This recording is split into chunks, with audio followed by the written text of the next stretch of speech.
சமூக சேவகரும் அகல்யா அகிலன் அறக்கட்டளை மற்றும் கல்வி நிறுவனங்களுடைய தலைவருமான திரு ஜீவானந்தம் அவர்கள் தன்னுடைய கல்வி நிறுவனங்கள் பார்வையிட சென்றபோது கர்நாடகா எல்லையில் நடந்த சாலை விபத்தில் பலத்த காயமடைந்து மருத்துவமனையில் அனுமதிக்கப்பட்டார்.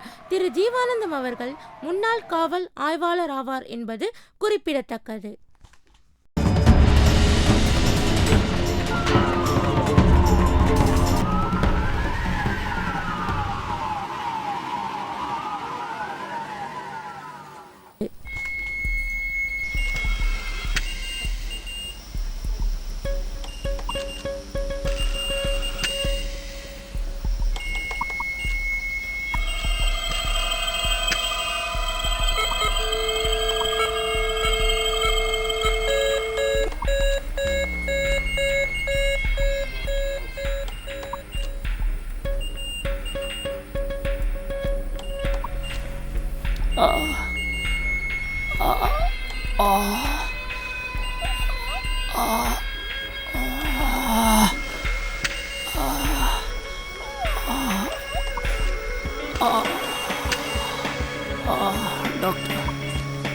ஜீவானந்தம் சார், எப்படி இருக்கிறீங்க? Within 2 days you will be all right. Doctor, I won't meet any higher officers in the police department. Please call. Sir, இப்போ நீங்க பேசுற நிலைமையில No, இல்ல, doctor, புரிஞ்சுக்கோங்க. no.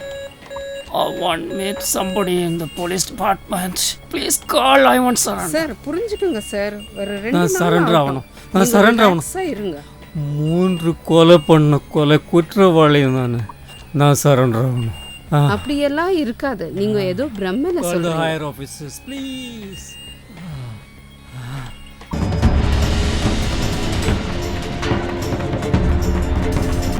சாலை விபத்தில் காயமடைந்து மருத்துவமனையில் சிகிச்சை பெற்று வரும் திரு ஜீவானந்தம் அவர்கள் தான் 20 வருஷத்திற்கு முன் 3 கொலை செய்ததாக கூறியிருப்பது அதிர்ச்சி அளிக்கிறது. போலீஸ் கமிஷனர் தலைமையில் அவசர கூட்டம் கூடி விசாரணைக்கு உத்தரவிட்டுள்ளதாக தகவல் வெளியாகியுள்ளது.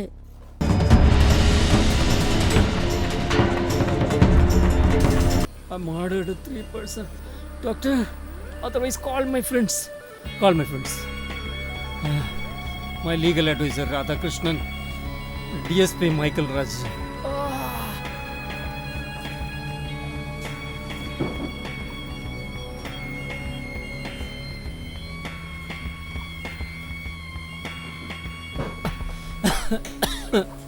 டே ஜீவா ஜீவா ஜீவா ஒன்றும் இல்லை, கொஞ்சம் ஒன்றும் இல்லை. அமைதியா இருங்க. Relax relax relax. ஒரு கொலை பண்ண கொலை குற்றவாளி நான் சரண்டர் ஆகணும். சார் சார் இருங்க, அது ஒரு விபத்து.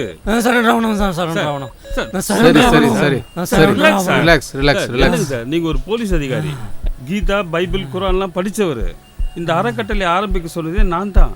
ஆனா இது இவ்வளவு பெரிய ஆலமரமா வளர்ந்து நிக்கிறதுக்கு காரணம் உங்களுடைய உழைப்போ மன உறுதியும் தான். நீ சொல்றதெல்லாம் சரிப்பா. ஆனா இத்தனை வருஷமா இந்த வலி தாங்க என்னால முடியல. ஜீவா, நாங்க 2 பேரும் உறுதியா அவன் கூடயே இருப்போம். நீ சீக்கிரமா குணமாய வெளியே வா ஜீவா, சீக்கிரமா குணமாய வெளியே வா. ஒரு தீமையிலும் ஒரு நன்மை இருக்கும். உங்களுடைய அறக்கட்டளைனால லட்சக்கணக்கான மக்களுக்கு நல்ல வாழ்க்கை அமைஞ்சிருக்கு. ஆமா ப்ளீஸ். ஆமா.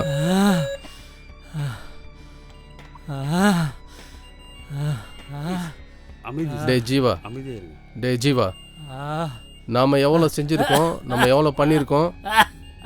ஜீவா, இத்தனை வருஷத்துக்குள்ள நீ பண்ணது சின்ன காரியமாடா. எத்தனை அனாதை இல்லங்கள், முதியோர் இல்லங்கள், பள்ளிகள், கல்லூரிகள், இதையெல்லாம் சின்ன விஷயம்னு சொல்ல முடியுமா? ஜீவா, நாங்கள் எப்பவும் உனக்கு உறுதுணையாக கூடயே இருப்போம். சீக்கிரமாக குணமாகி வெளியே வா. உனக்கு ஒன்றும் ஆகாது, உனக்கு ஒன்றும் ஆகாது. இவர் இவ்வளோ பேசவே கூடாது. தயவு சேர்ந்து வெளியில போங்க. அவர் இவ்வளோ ப்ராப்ளம் பண்ணதுனால தான் உங்களை பேச விட்டேன். தயவு சேர்ந்து வெளியில போங்க.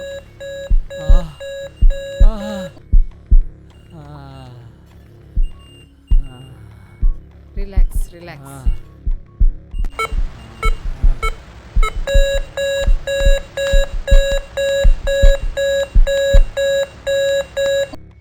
நர்ஸ். பிரபல சமூக சேவகரும் அகல்யா அகிலன் அறக்கட்டளை மற்றும் கல்வி நிறுவனங்களுடைய நிறுவனர் தலைவராகிய திரு ஜீவானந்தம் அவர்கள் இன்று மதியம் 12 மணி அளவில் காலமானார். அகல்யா அகிலன் அறக்கட்டளைக்கு தமிழ்நாடு மற்றும் இல்லாமல் கேரளா, கர்நாடகா, ஆந்திரா, தெலுங்கானா ஆகிய மாநிலங்களில் இயங்கி வரும் பல்வேறு தொண்டு நிறுவனங்கள், அனாதை இல்லங்கள், முதியோர் காப்பகங்கள், பள்ளிகள், கல்லூரிகள் கண்காணிப்பதற்கும் விசாரணைக்குட்படுத்தவும் காவல்துறை உத்தரவிட்டுள்ளது. அகல்யா அகிலன் அறக்கட்டளை நடத்தி வந்த ஜீவானந்தம் 20 வருஷத்துக்கு முன்னாடி 3 கொலைகள் செய்ததாக மரண வாக்குமூலம் சொல்லி இறந்திருக்கார். அதுவும் அவர் ஒரு முன்னாள் போலீஸ் இன்ஸ்பெக்டர். 20 வருஷமா எப்படி இந்த விஷயம் டிபார்ட்மெண்ட்டுக்கு தெரியாம போச்சுன்னு தெரியல. அகல்யா அகிலன் அறக்கட்டளையோட அனைத்து நடவடிக்கைகளும் கண்காணிக்க வேண்டும். இப்பவே விசாரணைக்கு உத்தரவிடுறேன்.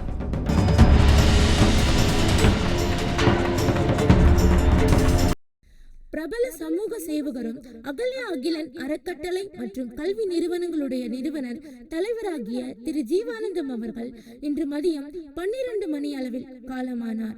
அகல்யா அகிலன் அறக்கட்டளைக்கு தமிழ்நாடு மற்றும் இல்லாமல் கேரளா, கர்நாடகா, ஆந்திரா, தெலுங்கானா ஆகிய மாநிலங்களில் இயங்கி வரும் பல்வேறு தொண்டு நிறுவனங்கள், அனாதை சார். Yes please.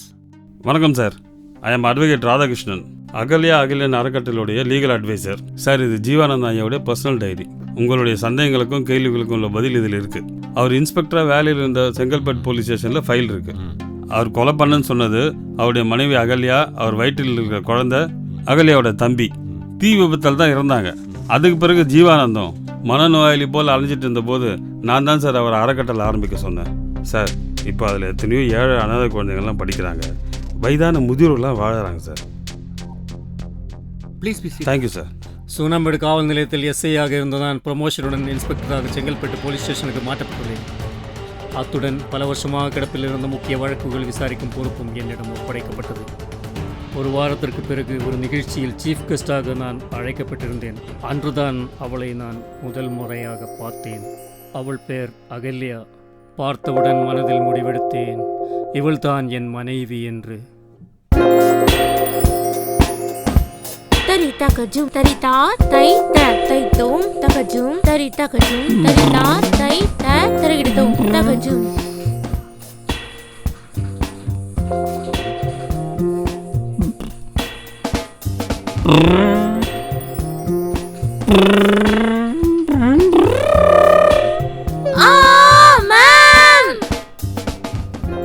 இங்க வா.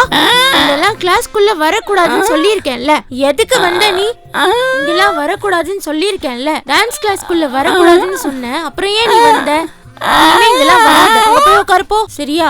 அமைதியா அங்க உட்காரணும். ஓகே? மீண்டும் அவளை சந்திக்க நேர்ந்தது. விசாரித்ததில் அவள் அப்பா அம்மா இறந்து விட்டதாகவும், மதுராந்தகத்தில் அவள் தாத்தா பாட்டி மட்டும் இருப்பதாகவும், அங்கே தன்னுடைய ஒரே ஒரு தம்பியுடன் தங்கி பரதநாட்டியம் பயிற்சி அளிப்பதும் தெரிய வந்தது. அவள் கிளாஸ் எடுக்கும் இடத்திற்கு சென்றேன். பார்த்தேன், காதல் கொண்டேன்.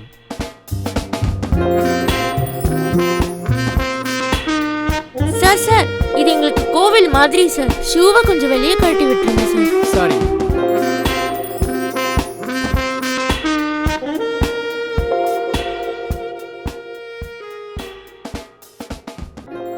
அவளுக்கும் என்னை பிடித்திருந்தது. வண்டு பூவுக்குள் நுழைந்து பூந்தேன் உண்டு மகிழ எனக்குள் காதல் மலர்ந்ததே. மேகம் சிந்தும் மழைநீர் துளிகள் புவியில் வீழ்ந்து மண் நனைந்ததே. மேகம் சிந்தும் மழைநீர் துளிகள் புவியில் வீழ்ந்து மண் நனைந்ததே. தீன் தனன தீன் தனன தனன தனன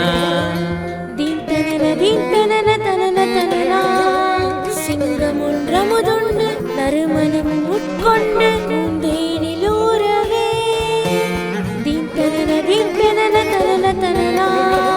உன் காற்றிலங்கை ஒலியது ஒரு இனிய கீதமாய் மாறவே. தீன் தனன தீன் தனன தனன தனன கீத துனி தகதி நதிரிக்கிடத்தோ. அந்த நாள் அகல்யாவை மனம் முடித்து புது வீட்டில் அடியெடுத்து வைத்தேன். நிறைந்த மகிழ்ச்சியுடன் புது வாழ்க்கை ஆரம்பிக்கலாம் என்று நினைத்தேன். ஆனால் முதலிரவிலேயே மனக்கசப்பு ஏற்பட்டு விட்டது. அகல்யாவின் ஓட்டிச நோயால் பாதிக்கப்பட்ட தம்பி. ஐ அகிலன், இங்கதான் இருந்தியா?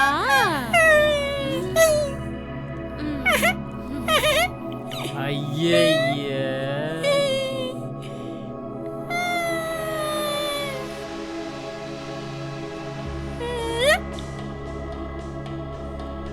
ச்சே,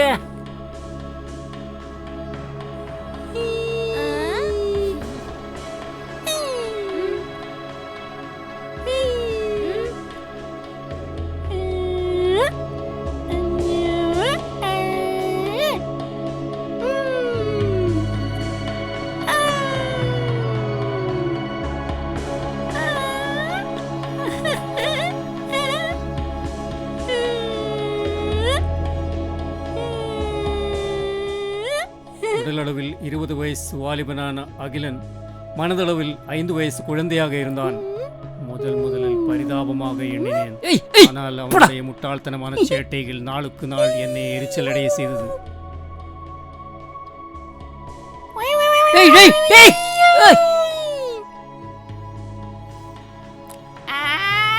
சண்டை, சச்சரவு. அப்படி இருக்க ஒரு நாள் பிரச்சனை முற்றிப்போனது.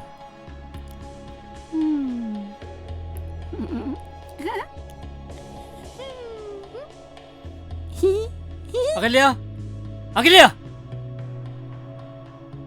என்னங்க இதோ பாரு. என்னாச்சு? பார்.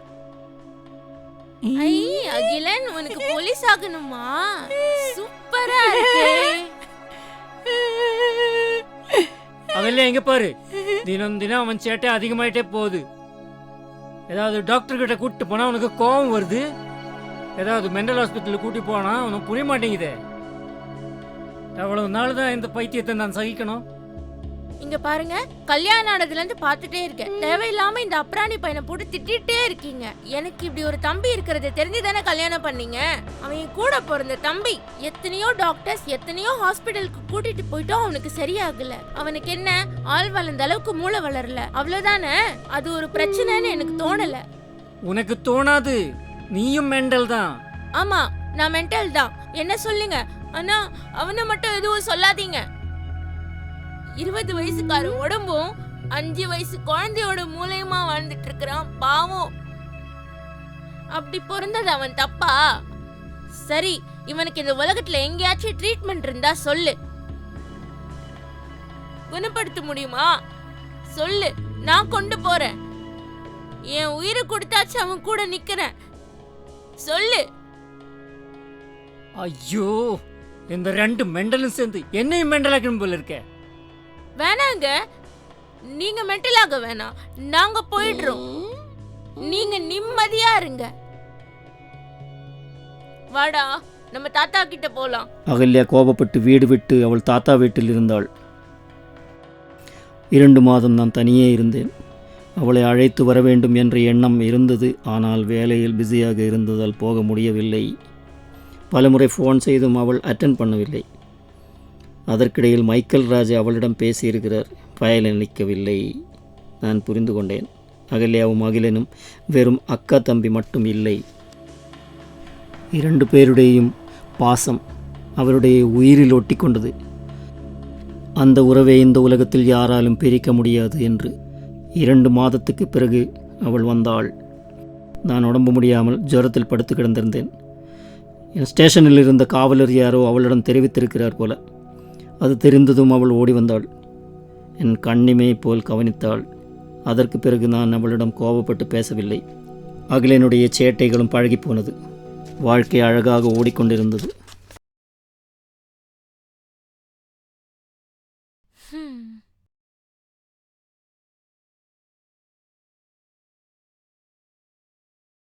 எஸ் சார், அந்த கேஸ் ஃபைல் என்கிட்ட தான் சார் இருக்கு. Okay sir, I will be there on time sir. Okay, thank you sir. என்னாச்சு? அர்ஜென்டா ஏன்? கமிஷனர் இன்னைக்கு கூப்பிட்டாங்க. நான் வர முடியாது, நீ போய் போயிட்டு தான் வா. ஆகணும். இந்த ஃபைல் அதானே? ஒப்படைக்கணும். நேத்தே நான் சொன்னேன்ல, நாளைக்கு செக்கப் இருக்குன்னு. ஒரு 1/2 an hour டாக்டரை பார்த்துட்டு போனா என்ன ஆயிட போகுது? மீட்டிங் முடிச்சு வர வழியில் நான் பிக்கப் பண்ணிக்கிறேன். ஓகேவாம்மா? அட்ஜஸ்ட் பண்ணிக்கம்மா ப்ளீஸ். சரி போங்க, நான் பார்த்துக்கிறேன்.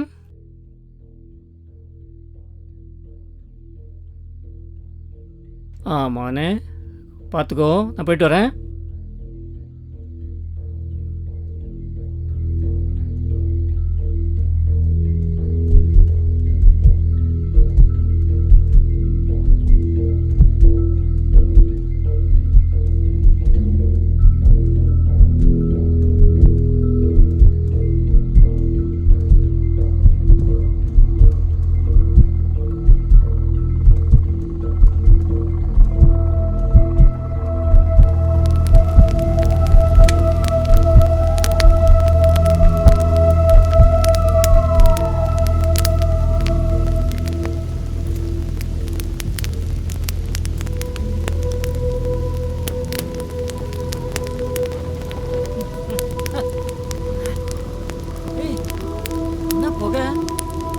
என்னடா பண்ண? என் ஃபைலு. டேய் மவனே, எல்லாம் எரிச்சு போட்டியாடா? ஐயோ, என் முக்கியமான ஃபைல் ஆச்சுடா. டேய்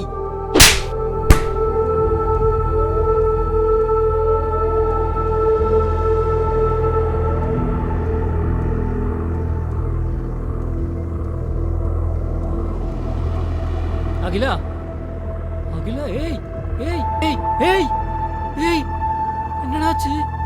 ஏய் ஏய் ஏய் ஏய் ஏய் அகிலா, அகிலா, என்னடாச்சு?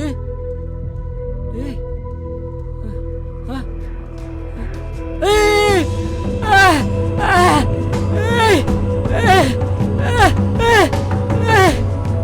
ஏய் அகிலா, அகிலா, ஏய் ஏய் அகிலா,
அகிலா, இங்க பாரு, இங்க பாரு. ஐயோ, போச்சே, என் உயிரே போச்சே. என்னடா பண்ண?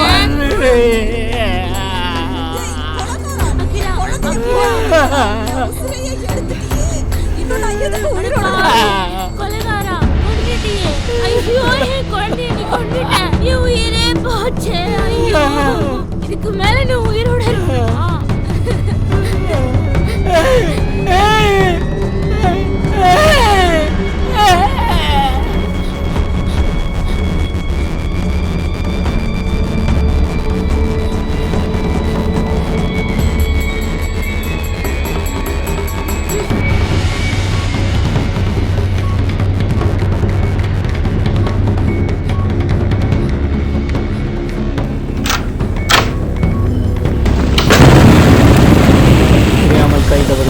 விபத்து.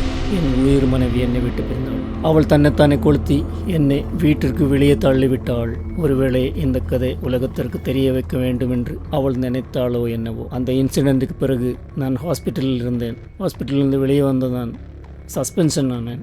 சஸ்பென்ஷன் விசாரணை அது ஒரு புறம் போய்கிட்டு இருந்தது. மதுப்பழக்கம் இல்லாமல் இருந்த நான் குடிக்க ஆரம்பித்தேன். கண்ட பொறுக்கிகளுடன் நட்பு வைத்தேன். குடிச்சு அதற்கு அடிமையாகவே மாறிவிட்டேன். இடம் தெரியாமல் விழுந்தேன், அலைந்தேன்.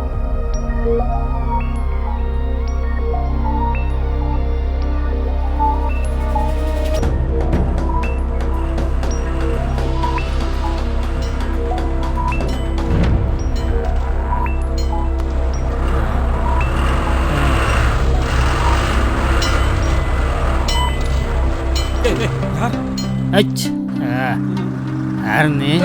ஜீவா ஜீவா சார், நீங்களா சார்? பார்த்து நில்லுங்க, உங்களை 2 மாசமா தேடிட்டு இருக்கேன். இருங்க இருங்க இருங்க, ஒரு நிமிஷம் இருங்க ஜீவா சார்.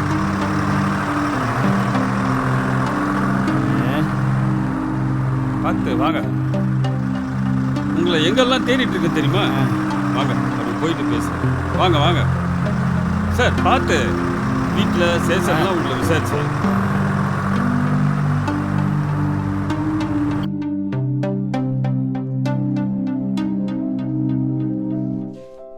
வாங்க, பொறுமையா வாங்க, இப்படி உட்காருங்க. 2 ஜூஸ் கொடுப்பா.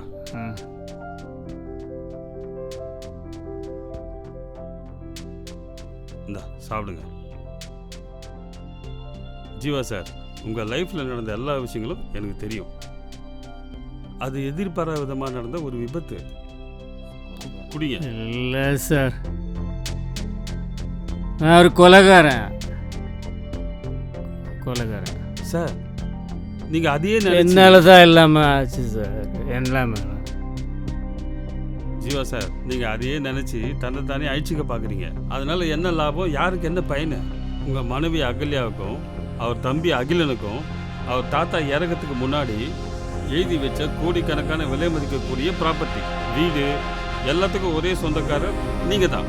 நீங்கள் மட்டும்தான் சொந்தக்காரர். அது வச்சு நான் என்ன சார் பண்ணுறது? போங்க சார். ஜீவா சார், பண்ணி தொலைங்க. இருங்க, நான் குடிச்சு சாவ போகிறேன். வாங்க, என்ன விட்டுடுங்க சார். உட்காருங்க. ஏன் நிற்கிறீங்க? உட்காருங்க. ஒரு நிமிஷம் நான் சொல்கிறத கேளுங்க. நாம் ஒரு அறக்கட்டளை ஆரம்பிக்கலாம். அது வழியாக எத்தனையோ அனாதைகளுக்கும் ஆதரவற்ற ஏழைகளுக்கும் நாம் உதவி செய்யலாம். நிறுவனர்ன்ற முறையில் நீங்கள் உங்கள் பணிகளை செய்யுங்க.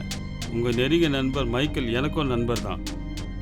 நாங்கள் எப்பவும் 2 பேரும் உங்களுக்கு பக்கபலமாக இருப்போம். ஓகேவா? என்ன என்ன சொல்கிறீங்க?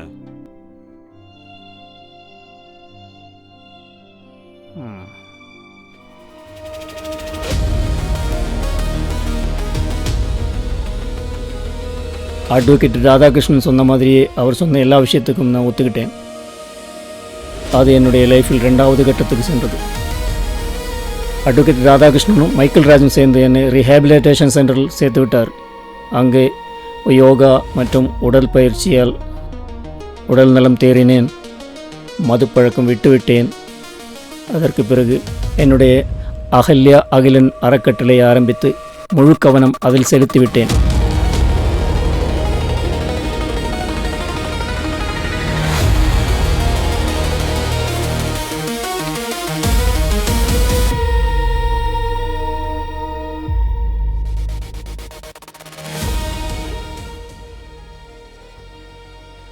எதற்காய் பிறந்தோம் என்றறியோம், அர்த்தங்கள் தெரியாமல் நின்றழுதோம், பாதை தெரியாமல் ஒழித்து நின்றோம். வலி வந்தது புரிந்தோம், பிழித்தெழுந்தோம். ஒவ்வொரு உயிரும் ஜென்மம் ஒரு பாடல்ல, தன் முடிவு வரை செய்யாத மரமில் செடி கொடியில் சுத்தம் செய்யும் ஓய்வில் பறவை மிருகம் மானிடன் கடமை முடிக்காமல் இதுவே நியதியே தவிர வேறில்லை. நீ பண்ணது சின்ன காரியமாடா. எத்தனை அனாதை இல்லங்கள், முதியோர் இல்லங்கள், பள்ளிகள், கல்லூரிகள், இதையெல்லாம் சின்ன விஷயம்னு சொல்ல முடியுமா? லட்சக்கணக்கான மக்களுக்கு நல்ல வாழ்க்கை அமைஞ்சிருக்கு.